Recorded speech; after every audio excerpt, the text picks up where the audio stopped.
Hey guys, what's going on? This is your boy George, aka Mi Vida Loca 65, and I'm back at it again with another comic book haul. Today, of course, is June 1st, 2022.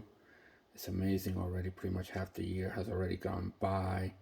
If you're here for the first time, I want to, of course, thank you. And if you like what you see, please subscribe, like, and comment as well. And if you're returning, thanks again for watching. And please like and comment as well. And if you haven't subscribed, please subscribe as well. It would be greatly appreciated. All right, my menu board seems to be having a little problem with the pen for whatever reason, and I wasn't able to write everything I wanted to write down on the menu. So I apologize for that. Just want to go over a couple of quick things. Obviously, I'm going to do mail call,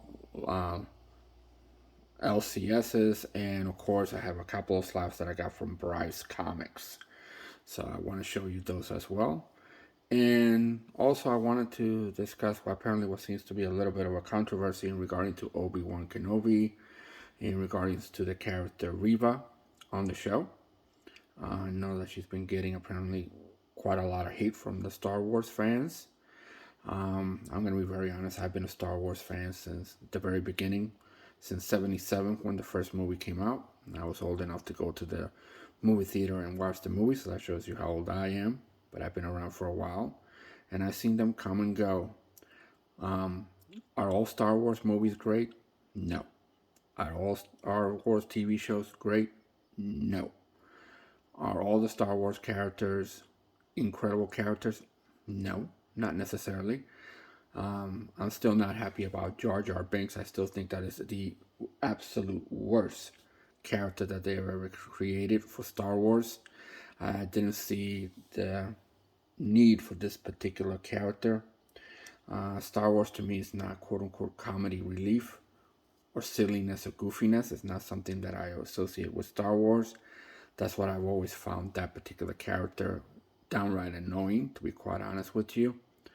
When it comes to Reva, apparently I truly believe that the reason she's maybe getting a lot of flack, a lot of hate, is because she doesn't seem to fit, quote unquote, the Star Wars model of what a villain should be. Most Star Wars villains, whether you're talking Vader, Maul, Cat Bane, whoever you're talking about, for the most part, Kylo Ren, all these characters have a certain way of going about their business. Let's put it that way.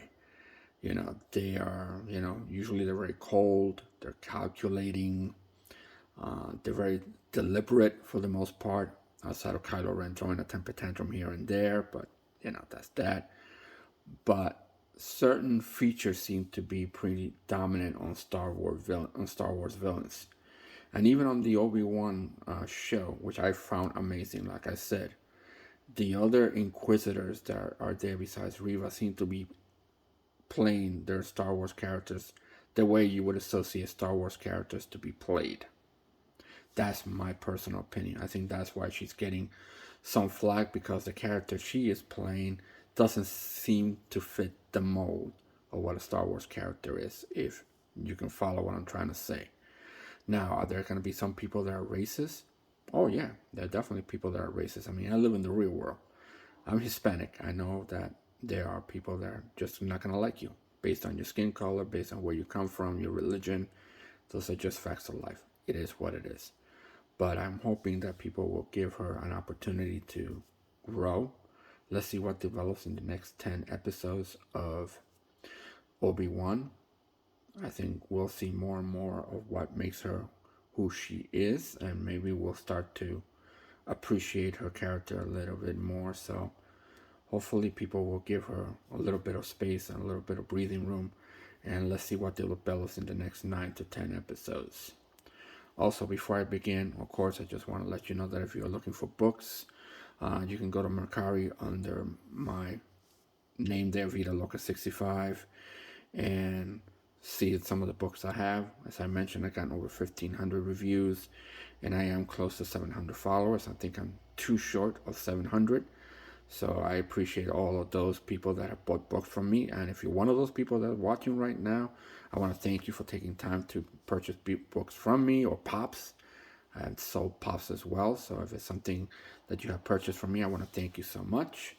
And I hope I can continue having your business as well.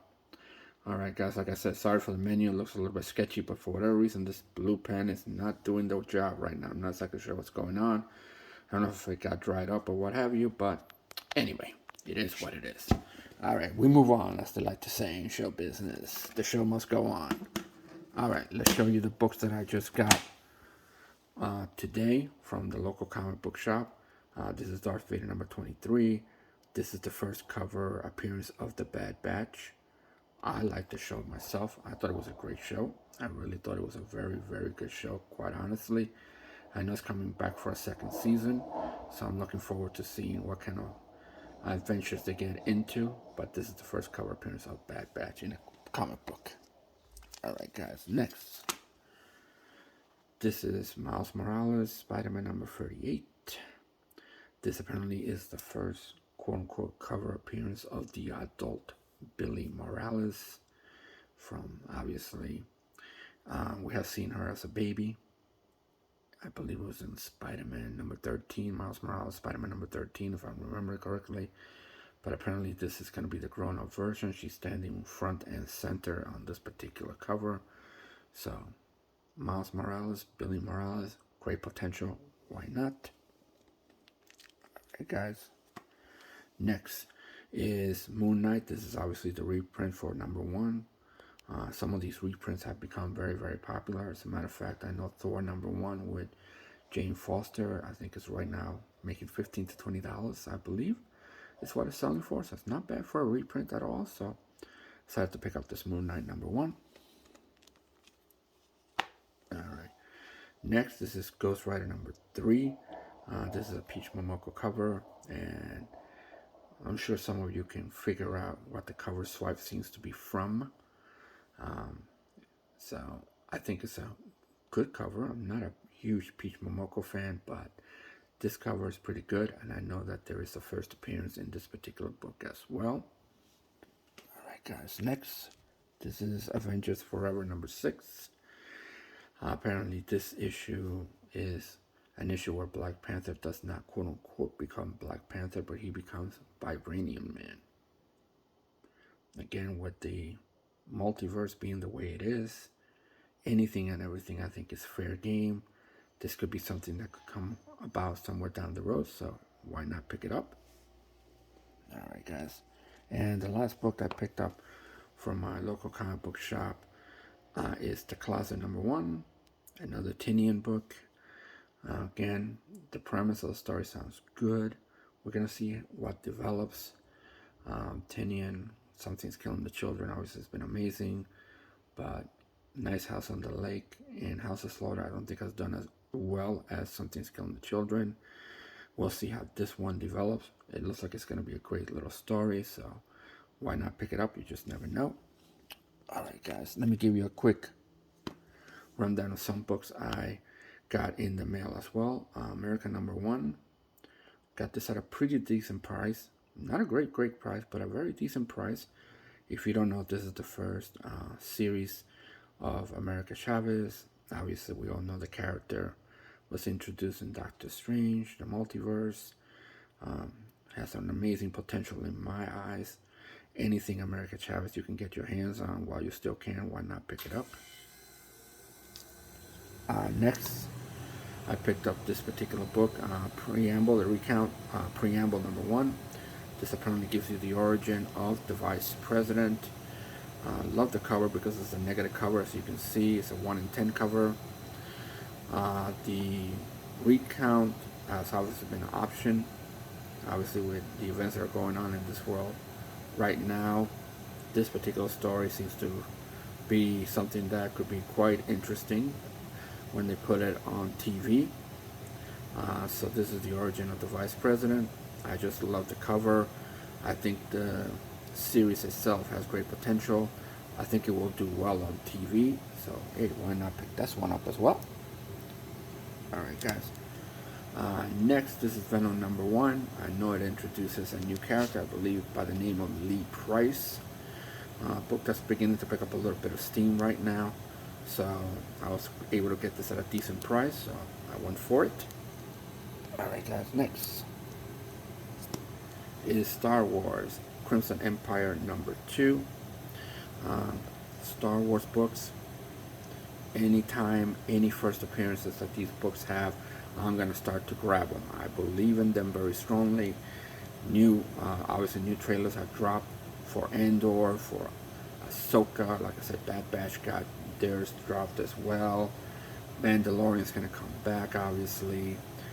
So there's a lot of potential, a lot of potential for a lot of first characters. So anything that you can grab on the cheap for first characters, especially these Dark Horse Star Wars ones, if you can pick them up cheap, do yourself a favor and try to grab them. Alright guys, next, this is Flash #22. Now the reason I picked this one up is because apparently, it might be true, it might not be true, but apparently there's a story circulating around that Todd McFarlane may have used this particular cover as an inspiration for his Amazing Spider-Man #315, where Venom is standing over Spider-Man. So there are some people that are saying that this particular cover might have been the inspiration for Amazing Spider-Man 315. Not sure. I thought it was a good book. I got it dirt cheap, so I decided to pick it up. Alright guys, and also I picked up this particular book, Ice Cream Man #30. I picked it up because I like the art motif that it has. I believe this could be a Picasso, if I'm remembering correctly. I know that there was another Picasso that was a store exclusive that I was able to pick up. I think it was Ice Cream Man #26. I'm not exactly sure if I've shown it in any of my previous videos, but I picked up something similar to this with the art motif on it that's gotten very popular. Picasso obviously was one of those particular artists, painters, whatever you want to call them, that had an amazing amount of success. So I thought the cover was great, so I decided to pick this one up. And I picked up, speaking of Star Wars, I picked up a few other Star Wars first appearances or origin stories. This one is Dr. Aphra #30. This is the origin of the droid 000. We know that Dr. Aphra is going to come. It's a matter of when, not if, but when she's going to show up. And when she shows up, I'm sure her faithful little droids are going to show up right along with her. So this is the origin story of 000. So this was a book I've been looking for, and I found it dirt cheap, so very happy to get it. Alright guys, next this is Star Wars Jedi Fallen, Order Dark Temple #2. Again, this is another first appearance book. As you can see, I know one of the characters that's become very popular is on the left hand side of the main character that you see in front and center. So again, first appearances, anything of that nature, when it comes to Star Wars, I'm going to just grab it. And the last book I got as far as that's concerned, this is Star Wars TIE Fighter #1. Again, it does introduce new characters as well. Yada yada yada, blah blah blah. You already know the story. First appearances, I'm going to grab them. Alright guys, the last two books that are remaining are the two Slab books I picked up from Brys Comics. I know he has his own YouTube channel, and he also has his own website as well. And I went to his website, he was having Memorial Day sales, and he had a large amount of Slab books at a very reasonable prices, below fair market value. I would say if you base it upon coverprice.com, these books I got was I definitely got them far below fair market value, so very happy to pick them up. This is Teen Titans Academy #1. Like you can see, 9.8. If DC can get their act together, this could have great potential. So we'll see how this is going to go. I know that there are a couple of first appearances in this book as well. And obviously, as you can see, Red X is prominently displayed. This is the variant cover for that particular book. I think it was a convention exclusive by Jamal Campbell. So very happy to have that one. But the book, I'm really happy. And of course, the last book I'm going to show you. So if you stuck around till the end, I want to thank you so very much. And I hope you like what you saw. And like I said, if you have never subscribed to me, I would greatly appreciate the sub. And of course, the comment, the like, and the thumbs up are appreciated as well. So if you made it this far, thank you so very much. The last book I got is Star Wars High Republic #2. I know this has a couple of first appearances, including an appearance from twins in this particular book. Beautiful looking book. Like I said, he sold me this one for way below fair market value for this particular book. And I believe this book is going to go on my Mercari website. I'm going to see if I can sell this one on Mercari. So, like I said, if you're looking for books, if you're interested in maybe some pops, I sell those as well. So like I said, guys, if you stuck around, thank you so very much. And with that, ladies and gentlemen, I will say adios.